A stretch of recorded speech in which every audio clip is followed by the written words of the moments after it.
స్కూల్కి టైం అవుతుంది బా. సరే నాన్న. నాన్న మా ఫ్రెండ్స్ అందరికీ బిస్కెట్లు చాక్లెట్ ఏది దొరుకుతుందో నువ్వైతే నాకేం తినేయట్లేదు. వాళ్ళందరూ బండి మీద వస్తారు ప్రాజెక్ట్ కనిపిస్తుంది. నాకేం లేవా నాన్న? నాన్న మన పరిస్థితి బాధ్యత తెలుసు కదా, జీతం వచ్చినా కొనిస్తలేరా నీకు అన్నీ. ఎన్ని రోజుల్లోనే ఇట్టా? ఒక 4 రోజులు ఆగిరా, ఒక్క పట్ట పరిస్థితి బాగాలేరా. సరే నాన్న. ఎప్పుడు వచ్చింది సార్ బాబు? ఇప్పుడే వచ్చిన. ఎట్ట ఏమన్నా పెండింగ్ ఏమైనా ఉన్నాయా? ఏం లేవు సార్. అంతా మంచిగా ఉందా? అంతా మంచిగా ఉంది. ఏమన్నా లెక్క గట్ట ఏమైనా తేడా రావట్లేగా? ఏం రావట్లేదు. ఒకసారి పేపర్ చూడండి సార్.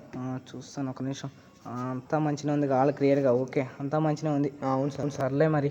Okay sir. సార్ నాకు కూల్ డబ్బులు. ఏం బాబు లేట్గా వస్తానంటే ఏంది?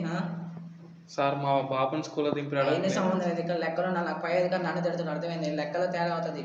ఇంకో రేపటి నుంచి టయానికి రాకపోతే నీకు కూలి కడి తీయాలా, రేపు కూడా నీకు కూలి కడి చేస్తాను, అర్థమైందా? సార్ మీరే అంటే ఎట్లా సార్? అవును బాబు అన్నా, మరి అనుకో నన్ను పై అధికారి నన్ను తిడతారు. మరి మీరు నమ్మకం పెట్టుకున్నాను సార్, మా పిల్లలు స్కూల్ కూడా ఫీజు కూడా కట్టాలి సార్. కట్టాలని ఇవ్వట్లేదా? నువ్వు పని సకాలం పోతే నేను కూడా ఇస్తా, పై అధికారి నన్ను తిడతాడు. మరి మనం ఏదైతే ఇవ్వాలైతే నీకు కూలి కడి చేస్తాను, రేపైతే నీకు తీసేస్తా ఇంకోసారి లేట్కి వస్తే, అర్థమైందా? ఇదే లాస్ట్ వార్నింగ్ నీకు. సార్ మిమ్మల్ని నమ్మకాన్ని ఉంది సార్. ఇంకోసారి లేట్ రా, మాకు అర్థమైందా? ఇంకోసారి అయితే పనులు తీసేస్తాను. మా బాబు ఫీజు కూడా మీరు ఇచ్చే డబ్బులతోనే సరిపోతున్నాయి సార్. ఓకే ఓకే, నేను అర్థం చేసుకోవాలి, నీ కూడా నీ బాధ ఏంటో. సరే ఇంకోసారి లేట్ రా, మాకు అర్థమైందా?